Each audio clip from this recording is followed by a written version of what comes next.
estamos de vuelta en este segmento de entrevistas de martes a las 8:45 y vamos a hablar de otro tema que también ha estado en el centro de la agenda del debate nacional durante las últimas 2 semanas. Y es que el Tribunal Supremo Electoral recién ha concluido el proceso de análisis y elaboración de una propuesta de reforma a la ley electoral y de partidos políticos y la ha presentado al Congreso de la República para someterla a su discusión. Para discutir los contenidos de esta propuesta, los elementos centrales de la misma y los cambios que se esperarían derivados de ella, nos acompaña el magistrado suplente del Tribunal Supremo Electoral, el licenciado Estuardo Gamalero, y nos acompaña también Luis Fernando Mac, analista político electoral y experto en temas del proceso de reforma a la ley electoral. A ambos, muchísimas gracias por acompañarnos. Carmen. Bueno, he visto que hay muchísimas novedades dentro de estas reformas a la ley electoral y de partidos políticos. Algunos de los temas que están incluidos ya son artículos que fueron revisados por la Corte de Constitucionalidad en su momento y no son nuevos. Pero, ¿cuáles modificaciones quisiera usted resaltar en esta oportunidad que considera son, creo que todas son importantes, pero las más valiosas a considerar las demandas ciudadanas de las últimas semanas? Bueno, en primer lugar, muchas gracias por la invitación. Es difícil, digamos, como usted menciona, decir cuál de los temas es el más importante y no necesariamente tienen que ver con cuáles son los que más demanda tienen de parte de la ciudadanía, sino tratando de corregir los problemas de fondo. Yo diría que el del financiamiento, ese es quizás uno de los grandes flagelos que ha tenido nuestro sistema electoral. Me atrevería a decirle que si los filtros del financiamiento hubiesen existido y se hubiesen aplicado, mejor dicho, se hubiesen aplicado, no se hubiesen existido porque se existían, ciertamente los resultados que hoy por hoy estamos viviendo no serían estas cuestiones tan nefastas. Otro tema que me parece a mí muy importante y que sí es algo que lanza la coyuntura es el tema, por ejemplo, del voto nulo y de los efectos que el mismo debe de tener u ofrece tener. El tema de la participación ciudadana a través de los comités cívicos. En el caso concreto, la posibilidad de proponer diputados. Y este es un tema que las personas tal vez, digamos, no han profundizado mucho, pero tiene estrecha relación con el tema del financiamiento. Porque si esta figura de los comités cívicos hubiese permitido proponer diputados al tenor de cómo venía operando la normativa electoral, probablemente los resultados que tenemos hoy hubiesen sido peores.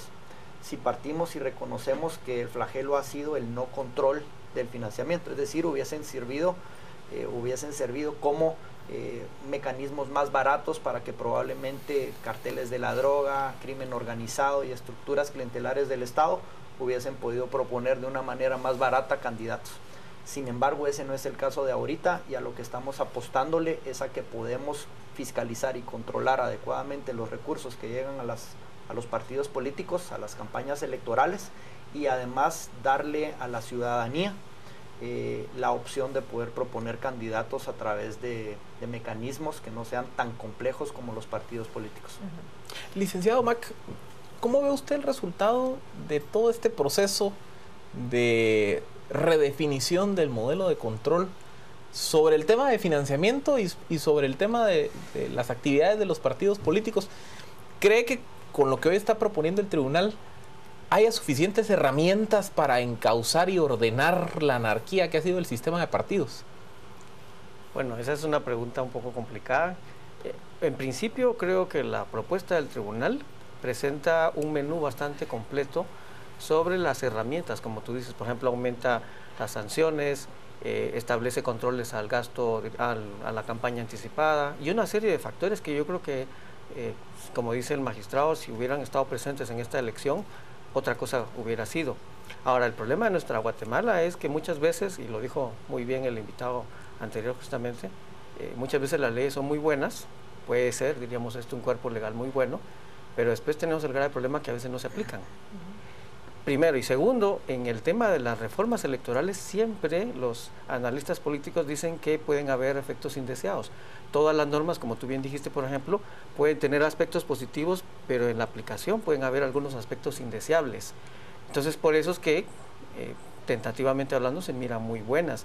De todas maneras, habría que esperar realmente su aplicación, porque a veces la aplicación de la ley es lo más importante, y obviamente para ver cómo los partidos políticos van a tratar de saltarse esas reglamentaciones. Los partidos siempre van a hacer eso.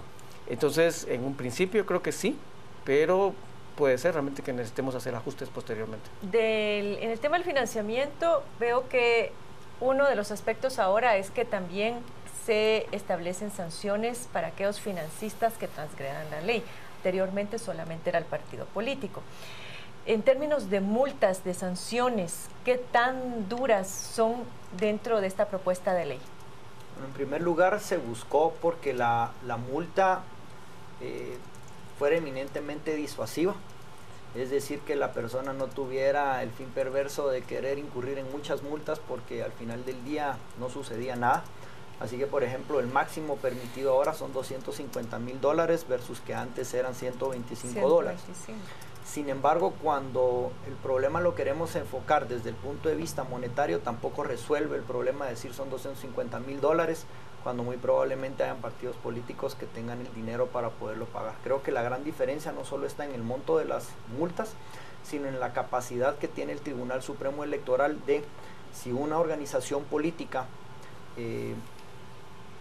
por ejemplo, incurre en alguna falta electoral y se hace acreedora de estas sanciones, pues no solo se le pueda suspender y cancelar incluso en proceso electoral, sino que además también estamos velando porque esas sanciones puedan llegar de una o de otra manera al financista y a terceras personas que se han dedicado a tergiversar el fin electoral a través de, por ejemplo, las famosas fundaciones que vimos ahorita en un reciente proceso, articulando en nombre de algún partido político o en nombre de algún candidato. Ese es fundamentalmente el tema. Pero hay otro tema ahí que dificulta a veces al Tribunal Supremo Electoral también hacer valer sus decisiones y tiene que ver con otras de las modificaciones que ustedes plantean acá, que es la imposibilidad de los partidos de apelar las resoluciones del tribunal en la Corte Suprema de Justicia, sino que el único órgano ante una resolución definitiva del Tribunal Supremo Electoral sería la Corte de Constitucionalidad. Esto no requería una modificación a la Constitución como algunas personas pensaban. Sí. Bueno, tal vez lo que sucede es que hay una disposición que sí tiene un fundamento constitucional, incluso existe la ley constitucional de la materia, que es la ley de amparo. Y entonces, al tenor de todo este andamiaje jurídico, las resoluciones del Tribunal Supremo Electoral pueden ser susceptibles de amparo y también de los otros mecanismos de impugnación. Hoy por hoy, el problema que veníamos teniendo en Guatemala es que la justicia eminentemente electoral se terminaba judicializando en exceso y era conocida no solo por la Corte Suprema de Justicia, sino que además con la opción de que terminara en última instancia, bueno, en última revisión a nivel de la Corte de Constitucionalidad. Con miras a modificar eso y de que no vuelvan a ocurrir problemas como los del proceso electoral del 2011, en donde hubo casos que se tardaron más de 2 años en ser resueltos por las Cortes y que se perjudicaron muchos derechos, se están proponiendo enmiendas a esta ley de amparo estrictamente en materia electoral, es decir, cuando sean cuestiones que haya conocido y resuelto el Tribunal Supremo Electoral, de tal manera que quien resuelva y conozca en única instancia sea la Corte de Constitucionalidad. 2 preguntas que nos hacen desde redes sociales. ¿Cómo queda el tema de las reelecciones? ¿Se limita, se prohíbe? Y segundo, si se establece algún tipo de nuevo mecanismo de elección de diputados, algún techo fijo, si hay algún cambio en el modelo, si hay regulación al transfugismo. Por ejemplo.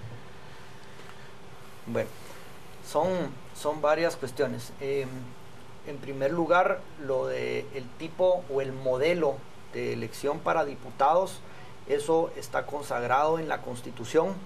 Yo también comparto la opinión que nuestra Constitución política es una excelente Constitución. Si la misma, voy a reparafrasear esto, la Constitución no ha fracasado.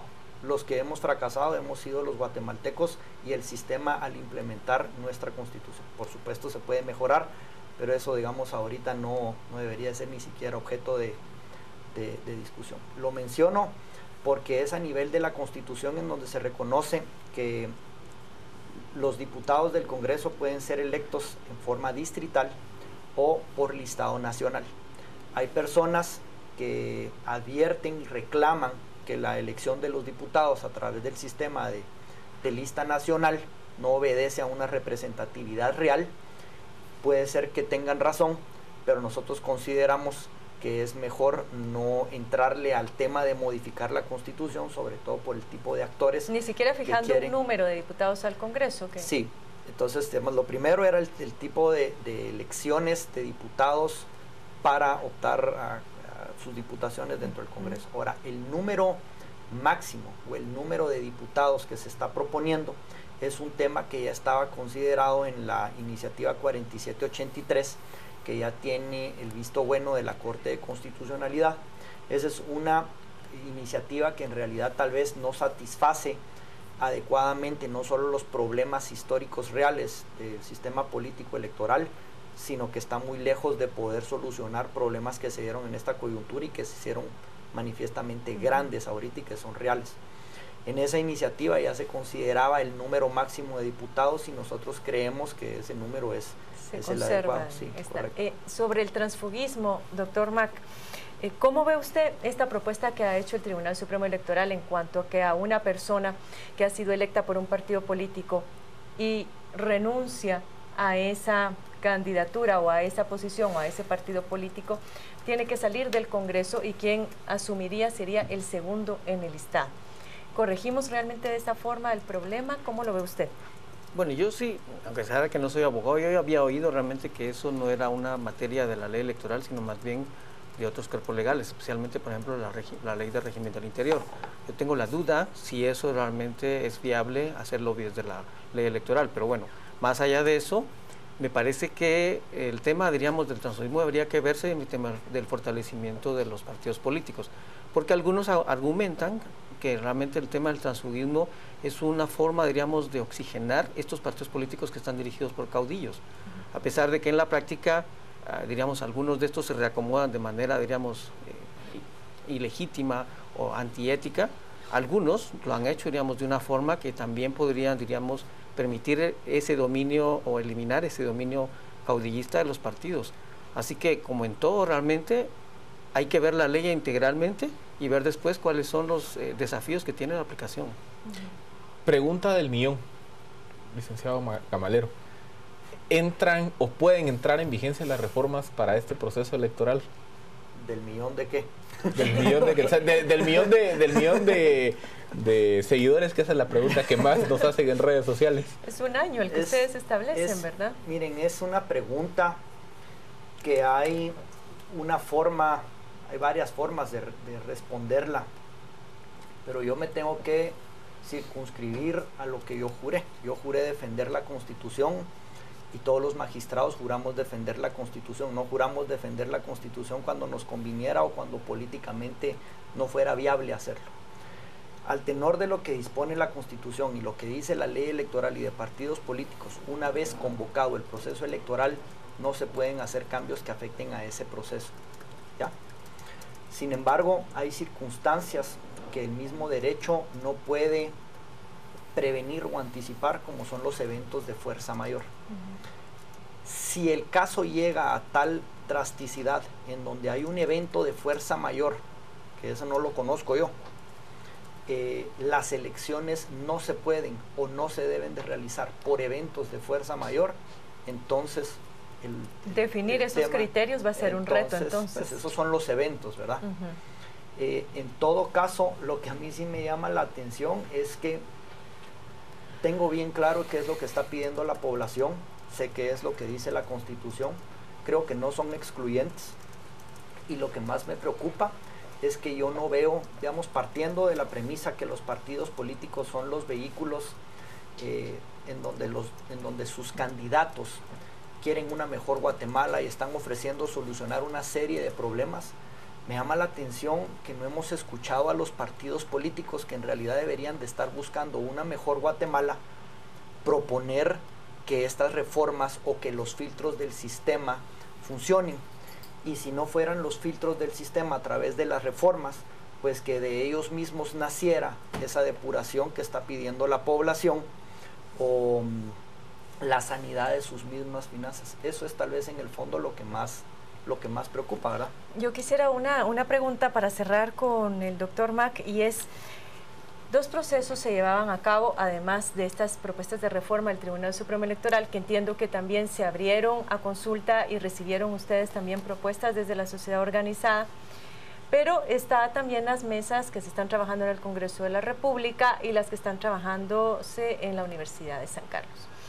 ¿Da tiempo todavía de sumar estos esfuerzos a esta propuesta del Tribunal Supremo Electoral, a decir por las presiones que hay de que estas reformas puedan ser aprobadas lo más pronto posible? ¿O no sería el mejor escenario confiar y apoyar a las reformas del máximo órgano en materia electoral? Bueno, yo creo que obviamente el tema de las propuestas, hay muchas propuestas, no solo estas, pero las que están, diríamos, como más cercanas y las que obviamente han tenido más relevancia son estas tres que tú mencionaste. Yo creo que políticamente hablando, por el tema de viabilidad, yo creo que habría que apostar por las reformas del Tribunal Supremo Electoral, porque a pesar de que uno podría criticar y decir algunas correcciones o agregar algunas cosas, es una de las más completas realmente, que recoge muchas de las demandas ciudadanas, y además creo que ha tenido, diríamos, el consenso de muchos de los que hemos estado atrás, diríamos, de estas reformas durante muchos años, con la idea obviamente de que hay cosas que hay que analizar y desarrollar después, diríamos, de las reformas, para ver cómo se aplican y para ver cuáles son las consecuencias, como he dicho. Pero en este momento yo creo que dividirnos en otras opciones me parece desacertado políticamente hablando. Muy bien, muchas gracias. Pues ya lo ven ustedes, ya hay un texto de una propuesta de reforma a la ley electoral que ya ha sido trabajado por los magistrados actuales del órgano electoral, consensuado con diferentes actores.